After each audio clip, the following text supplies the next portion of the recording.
2 года я молчал, не желая реагировать на определенные вещи обо мне. На меня ежедневно выливаются ведра грязи. То есть этих помоев, что льются, хватило бы с лихвой, хватило бы на 10. Однако же есть одна тема, которая стоит особняком. То есть как для самых маленьких, так и для самых маргинальненьких, скажем так. Есть тема педофилии. И я бы и не реагировал на это дерьмо, потому что копаться в нем нет никакого желания. И еще по одной причине, которую я объясню чуть позже. Если бы не вчера человек морально опущенный, сокращенно ЧМО, при этом имеющий там, 100 000 подписчиков в соцсетях, пиарящийся там на каких-то ток-шоу и любящий себя, опубликовал эту информацию на своей стене, не постеснялся.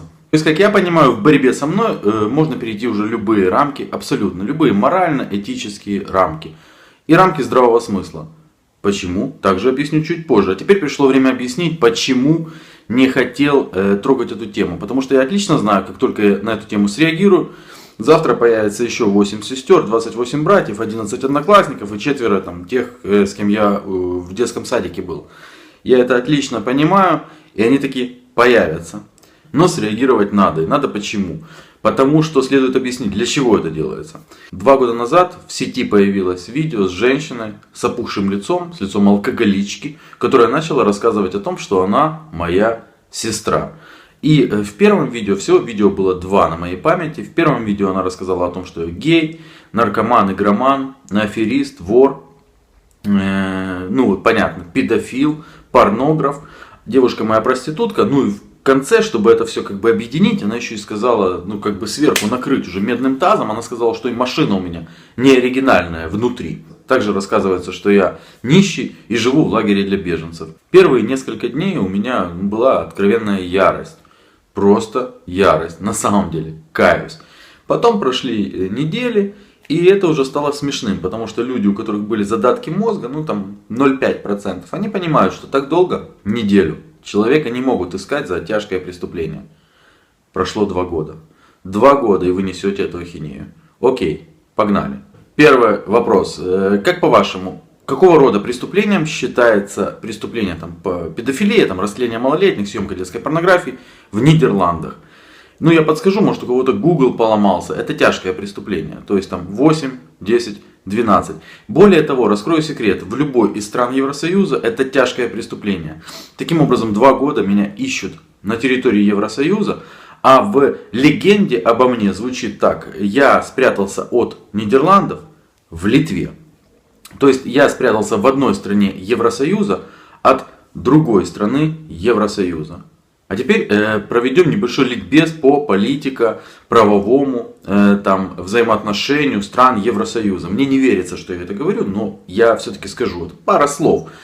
Евросоюз это единое целое. И Италия, Франция, Испания, Германия, Нидерланды и Литва, они в одном Евросоюзе. Нельзя спрятаться в одной стране Евросоюза от другой страны Евросоюза. Это невозможно в принципе. Теперь второй вопрос. А как по-вашему летают в самолетах? Я прекрасно понимаю, что 85 или 89 или 90% тех, кто способен нести вот такого рода ахинею и грязь, летали разве что во сне. Я им объясню. В самолетах летают по таким штукам. Называются документы. Или карточки, ИНД, все такое. Или они по-разному называются. ИНН или паспорт. Летать без документов на самолете нельзя. Более того, представьте себе, там проверяют 1 раз, 2 раз, 3. Это серьезные вещи. И как я летаю? Я в розыске за тяжкое преступление на территории Евросоюза.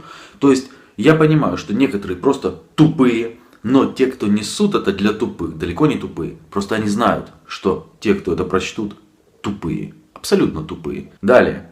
Без документов в Евросоюзе жить нельзя. То есть ты ничего не сделаешь без документов. Ты не снимешь жилье, ты не остановишься в гостинице, ты не купишь автомобиль, ты на автомобиле не сможешь ехать.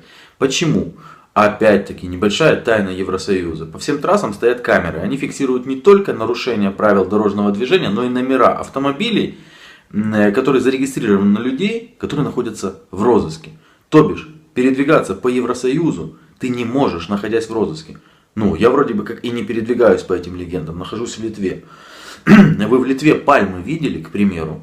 Каждый день или там раз в 2 дня, чтобы не травмировать нежную психику, я выкладываю фотографии, фотоотчеты о своих путешествиях, о своих переездах, о своих там встречах в той или иной стране. Это как объяснить? 2 года женщина с лицом алкоголички предоставляет в качестве доказательств того, что она моя сестра, 2 фотографии, мутную и мутную. А нельзя было за 2 года удосужиться и спросить у нее, а есть у тебя еще какие-то фотографии? Ну ты же сестра. Погнали дальше. Нидерланды достаточно открытая страна, очень открытая страна. На самом деле информация о людях, которых ищет полиция, она есть в открытом доступе. То есть все открыто, максимально открыто, и можно найти это в сети. За 2 года кто-то удосужился это проверить? Ну это же не трудно, наверное, да? Google, интернет, тык-тык-тык. Нет? Далее, люди уровня, ну вот такого уровня, которые могут это нести, вот эту вот выжимку грязи. Они, по всей видимости, полагают, что розыск в Европе, это на столбах пишут разыскивается. На самом деле розыск в Европе это розыск по базам. Базы. Ты не можешь сделать вообще ничего. То есть вот этот вброс для человека, живущего на территории Евросоюза, на самом деле он абсолютно абсурден. То есть на первый взгляд абсурден. Нельзя в Европе жить, находясь в розыске за тяжкое преступление. И за нетяжкое преступление, находясь в розыске, ты жить в Европе тоже не можешь, потому что вычислить тебя это пара часов, если очень сильно надо 20 минут, все компьютеризировано, все очень серьезно. Вот такой опять ликбез. 2 года, когда опухшая женщина рассказывает, что она сестра Шария. За 2 года можно было спросить документы, элементарно, просто спросить документы, кто ты такая. За 300 евро я полагаю, что вот эта вот женщина, которую я вижу на видео, она рассказала бы, что она сестра и Барака Обамы, просто осветлила кожу. Ну, это реально.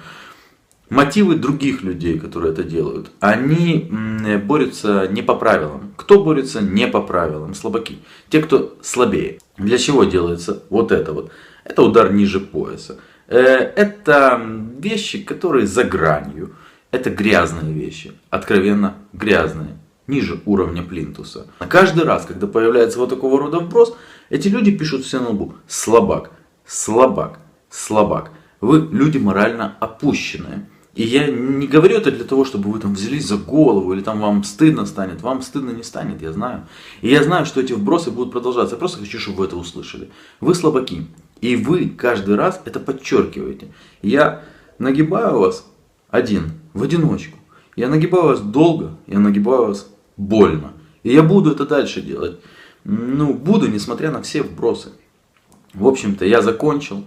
И я не согласен с тем, что надо было начать это рассказывать еще 2 года назад. Потому что, еще раз повторю, завтра появится еще 8 сестер. Вот такого же уровня, вот такого же плана.